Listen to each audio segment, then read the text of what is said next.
Bienvenidos a Scream-Fi. Prepárense porque hoy nos vamos a sumergir en un tema que a simple vista puede parecer contradictorio. La violencia dentro de las comunidades Amish. En Scream-Fi vamos a explorar dos casos que sacudieron a esta comunidad que tradicionalmente es pacífica y que nos van a hacer, cuestionar nuestras ideas sobre seguridad, sobre justicia y sobre la resiliencia. Así es. La imagen que muchos tenemos de los Amish es la de una comunidad aislada, ajena a la violencia del mundo exterior. Y sí, en gran medida viven una vida apartada, dedicada a la agricultura, a la vida simple, pero no son inmunes a la tragedia. De hecho, como veremos hoy en Scream-Fi, incluso en los rincones más pacíficos de nuestra sociedad, la oscuridad puede encontrar su camino. Claro, y los casos que vamos a analizar hoy, separados por casi 2 décadas, nos revelan, la complejidad de esta realidad. Hablaremos del tiroteo en la escuela de Nickel Mines en 2006, un evento que conmocionó a la nación entera. Y del más reciente, asesinato de Rebecca E. Byler en Pensilvania, un recordatorio de que la violencia puede acechar incluso en lugares que consideramos más seguros. Empecemos por la tragedia de Nickel Mines. Este evento, como muchos recordarán, ocurrió el 2 de octubre de 2006. Un hombre armado, Charles Roberts Guthrie, irrumpió en la escuela West Nickel Mines, tomando como rehenes a varias niñas Amish y abriendo fuego contra ellas. 5 de estas niñas, con edades entre 6 y 13 años, perdieron la vida y otras 5 resultaron heridas. Roberts finalmente se quitó la vida. Es un evento totalmente desgarrador, sin duda. Y lo que lo hace aún más impactante es el contexto. Los Amish, como sabrán nuestros oyentes de Scream-Fi, son conocidos por su profunda fe cristiana y su compromiso con la no violencia. ¿Cómo entonces una comunidad que rechaza la violencia en todas sus formas lidia con una tragedia de esta magnitud? Esa es la pregunta clave que exploraremos hoy en Scream-Fi. Lo fascinante de este caso, y lo que lo convierte en un punto de partida crucial para nuestra inmersión, es la respuesta de la comunidad Amish. En lugar de sucumbir a la ira y la sed de venganza, algo comprensible en cualquier otra circunstancia, optaron por el perdón y la reconciliación. Perdón, una palabra tan poderosa y en este caso tan difícil de comprender para muchos. ¿Podrías hablarnos un poco más sobre la reacción de la comunidad Amish? ¿Cómo se manifestó este perdón en acciones concretas? Por supuesto. Lo primero que hay que destacar es que el perdón para los Amish no es simplemente un sentimiento o una idea abstracta. Es una práctica, una forma de vida arraigada en su fe. En este caso, el perdón se materializó de maneras realmente sorprendentes. Por ejemplo. Bueno, miembros de la comunidad Amish asistieron al funeral de Roberts, el atacante. No solo eso, sino que también se acercaron a la familia del hombre, ofreciéndoles consuelo y apoyo en su propio dolor. Incluso establecieron un fondo para ayudar a la viuda de Roberts y a sus 3 hijos. Es increíble. Es una muestra de compasión y perdón que desafía nuestra lógica y nuestras respuestas emocionales más inmediatas. ¿Cómo se explica esta reacción? ¿Es simplemente una cuestión de fe o hay algo más profundo en juego? Sin duda, la fe juega un papel fundamental. Los Amish creen que solo Dios puede juzgar y que su deber como cristianos es amar a su prójimo, incluso a aquellos que les han hecho daño. Pero hay algo más, un concepto clave en la cultura Amish que se llama Gelassenheit. Gelassenheit. Para aquellos que no estén familiarizados con el término, ¿podrías explicarnos qué significa? Claro. Gelassenheit es una palabra alemana, ya que el origen de los Amish está en Europa, que se traduce aproximadamente como sumisión o entrega. En la práctica, implica una actitud de humildad, aceptación de la voluntad de Dios y desapego de los bienes materiales y las ambiciones mundanas. Entonces, ¿podríamos decir que esta filosofía de Gelassenheit influyó en la respuesta de la comunidad Amish al tiroteo? Absolutamente. Gelassenheit implica aceptar lo que la vida te presenta, incluso las tragedias, y responder con serenidad y compasión. No se trata de negar el dolor o la injusticia, sino de encontrar una forma de trascenderlos a través del perdón y la reconciliación. Es realmente fascinante. Este concepto de Gelassenheit nos ofrece una perspectiva totalmente diferente sobre cómo afrontar el dolor y la pérdida.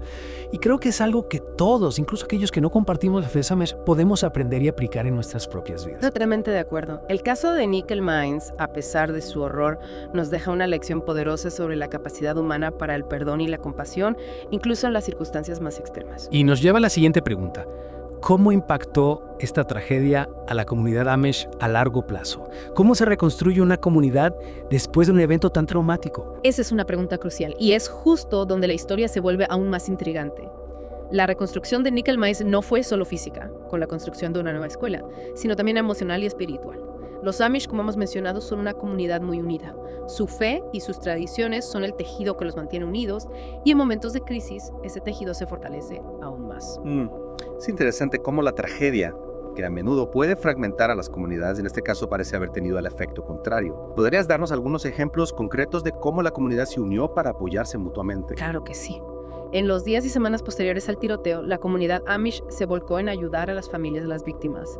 Se organizaron colectas de comida, se ofrecieron servicios de cuidado de niños, se brindó apoyo emocional a todos los afectados. Además, los Amish, que generalmente evitan el contacto con el mundo exterior, permitieron la entrada de consejeros y terapeutas para ayudar a la comunidad a procesar el trauma. Eso es realmente sorprendente. Romper con sus propias tradiciones para buscar ayuda externa demuestra la magnitud del impacto que tuvo esta tragedia. Y hablando de romper con las tradiciones, ¿cómo se relaciona este evento con la percepción que el mundo exterior tiene de los Amish? Me imagino que un evento de esta magnitud con tanta atención mediática tuvo que generar algún tipo de cambio. Sin duda, el tiroteo de Nickel Mines puso a la comunidad Amish en el centro de atención mundial. Y aunque la tragedia en sí misma fue terrible, la respuesta de los Amish, su capacidad de perdonar y de encontrar paz en medio del dolor, conmovió a muchas personas. De alguna manera, este evento desafió los estereotipos que muchos tenían sobre los Amish, mostrándolos no como una comunidad extraña y aislada, sino como un ejemplo de compasión y resiliencia. Es cierto, a veces la tragedia tiene la capacidad de revelar lo mejor del ser humano. Y en este caso, la respuesta de los Amish al tiroteo de Nickel Mines nos recuerda la importancia de la comunidad y la capacidad del espíritu humano para sobreponerse a la adversidad. Exactamente.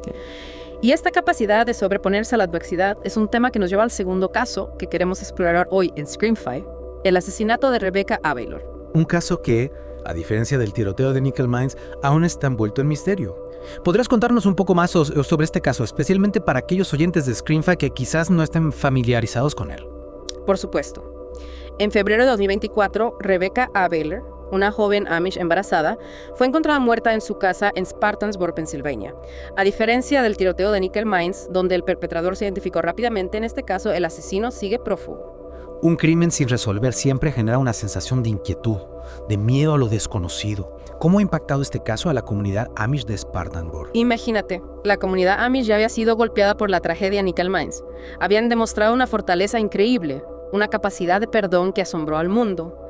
Y de repente se enfrentan a un nuevo acto de violencia, esta vez sin respuestas, sin un rostro al que dirigir su perdón. Es desgarrador. La incertidumbre, la falta de cierre, debe ser una carga muy pesada para la comunidad. ¿Y cómo se han adaptado a esta nueva realidad? Han tenido que cambiar su forma de vida, sus tradiciones, para sentirse más seguros. Ese es un punto crucial que quiero destacar en Scream5. Los Amish, a pesar de su pacifismo, no son ajenos a la necesidad de protegerse. Siempre han tomado medidas para garantizar la seguridad de sus comunidades, aunque estas medidas sean diferentes a las que estamos acostumbrados en el mundo exterior. ¿Podrías darnos algunos ejemplos? Claro. Aunque no recurren a la policía con la misma frecuencia que otras comunidades, sí cooperan con las autoridades cuando es necesario. Además, dentro de sus propias comunidades, existen sistemas de vigilancia y protección basados en la confianza y la solidaridad entre los miembros. Es interesante cómo, incluso ante la violencia, los Amish encuentran formas de mantener sus principios y tradiciones. Pero me pregunto, ¿cómo concilian su creencia en la no violencia con la necesidad de protegerse?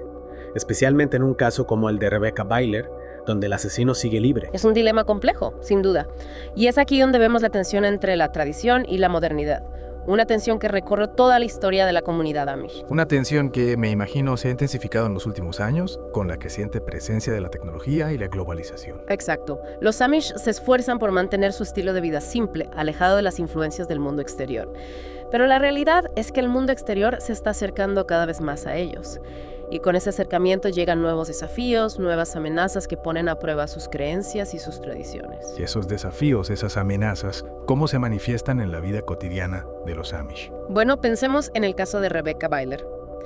La investigación policial, en un caso como este, requiere el uso de tecnología, de técnicas forenses que los Amish, por sus creencias, rechazan. Es un conflicto inevitable. La necesidad de justicia de encontrar al culpable choca con los principios que rigen la vida de los Amish. ¿Cómo se resuelve este conflicto? ¿Cómo se encuentra un equilibrio entre la necesidad de seguridad y la preservación de la identidad cultural? Esa es la gran pregunta que nos deja el caso de Rebecca Abailor. Y es una pregunta que nos invita a reflexionar sobre nuestras propias ideas, sobre la justicia, la seguridad y la forma en que vivimos en un mundo cada vez más complejo e interconectado. En esta última parte de nuestra inversión en Screamify, me gustaría que reflexionemos sobre las implicaciones más amplias de los casos que hemos explorado y cómo las experiencias de la comunidad Amish pueden ofrecernos una perspectiva única sobre la violencia, la justicia y la búsqueda de la paz en un mundo cada vez más complejo. Me parece una excelente idea.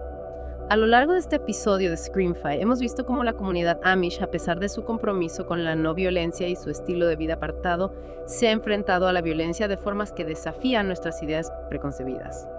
El tiroteo en la escuela de Nickel Mines nos mostró el poder del perdón, llevado a un nivel casi inimaginable, mientras que el asesinato sin resolver de Rebecca Byler nos confronta con la persistencia de la violencia incluso en los lugares que consideramos más seguros. Exacto. Y creo que más allá del horror de estos eventos, hay lecciones valiosas que podemos extraer. Por ejemplo, hablar de los Amish hacia el atacante de Nickel Mines. Mencionaste el concepto de Gelassenheit. ¿Cómo se relaciona esta filosofía con la búsqueda de la paz? No solo a nivel individual, sino también a nivel social. Esa es una pregunta muy importante. Gelassenheit, como ya hemos comentado, implica una actitud de sumisión a la voluntad de Dios, de aceptación de las circunstancias, incluso las más dolorosas. Aunque no todos compartimos la fe Amish, creo que este concepto tiene una resonancia universal. ¿En qué sentido? Bueno, pensemos en los conflictos que nos rodean, ya sean a nivel personal, comunitario o incluso global. A menudo nuestra primera reacción ante el dolor, la injusticia o la agresión es la ira, el deseo de venganza. Si bien estas emociones son naturales, perpetuar un ciclo de violencia solo genera más sufrimiento. Gelassenheit nos invita a romper ese ciclo, a buscar una respuesta diferente. Una respuesta basada en la compasión, la empatía y el entendimiento. Precisamente, no se trata de negar la gravedad de las ofensas o de justificar la violencia, sino de buscar una salida al laberinto del odio y la venganza. En este sentido, creo que la comunidad Amish nos ofrece un modelo a seguir. Claro, es importante reconocer que no podemos simplemente replicar el estilo de vida Amish en la sociedad moderna. Sus creencias y prácticas son producto de su historia, de su contexto particular. Por supuesto, pero eso no significa que no podamos aprender de ellos, que no podamos extraer principios y valores aplicables a nuestra propia realidad. Por ejemplo, la importancia que los Amish dan a la comunidad, a la solidaridad entre sus miembros, es algo que todos podemos cultivar en nuestros propios círculos. Es cierto, la comunidad del apoyo mutuo son pilares fundamentales para afrontar cualquier tipo de adversidad. Y hablando de adversidad, me gustaría volver al caso de Rebecca Byler. Mencionaste la tensión entre la necesidad de justicia y los principios Amish que rechazan la tecnología y la intervención del mundo exterior. ¿Cómo crees que este caso en particular puede ayudarnos a reflexionar sobre los desafíos de la justicia en la era digital? El caso de Rebecca Byler nos plantea un dilema fascinante. Por un lado, tenemos la necesidad de resolver el crimen, de encontrar al culpable y llevarlo ante la justicia. En el mundo actual, la tecnología juega un papel fundamental en las investigaciones criminales. Pero por otro lado, tenemos una comunidad que por convicción rechaza esa misma tecnología. ¿Cómo se concilian estos dos mundos? Es una pregunta compleja sin respuestas fáciles. Y creo que la respuesta no se encuentra en imponer un punto de vista sobre el otro, sino en buscar un diálogo, un punto de encuentro que respete la identidad cultural de la comunidad Amish sin renunciar a la búsqueda de la justicia. Estoy totalmente de acuerdo. El caso de Rebecca Byler nos invita a repensar nuestra propia relación con la tecnología, a cuestionar si siempre es la solución definitiva o si en algunos casos puede generar nuevos conflictos. Y más allá de la tecnología, este caso nos recuerda la importancia de la empatía, de la comprensión intercultural. No se trata de juzgar a la comunidad Amish por sus creencias, sino de intentar comprender su perspectiva, su forma de ver el mundo. Solo a través del diálogo y el respeto mutuo podemos encontrar soluciones que funcionen para todos. Totalmente. Y creo que ese es el mensaje principal que queremos dejar a nuestros oyentes de Screamify. La búsqueda de la paz, la construcción de una sociedad más justa requiere que salgamos de nuestras propias burbujas, que escuchemos a aquellos que son diferentes a nosotros y que busquemos puntos en común. La violencia y la intolerancia solo se combaten con la comprensión, la compasión y el diálogo. Y con esta reflexión concluimos nuestra inversión en el mundo de las comunidades Amish y la violencia. Esperamos que este episodio de Screamify les haya brindado nuevas perspectivas sobre la complejidad de estos temas y les haya inspirado a seguir explorando y cuestionando el mundo que nos rodea. Hasta la próxima.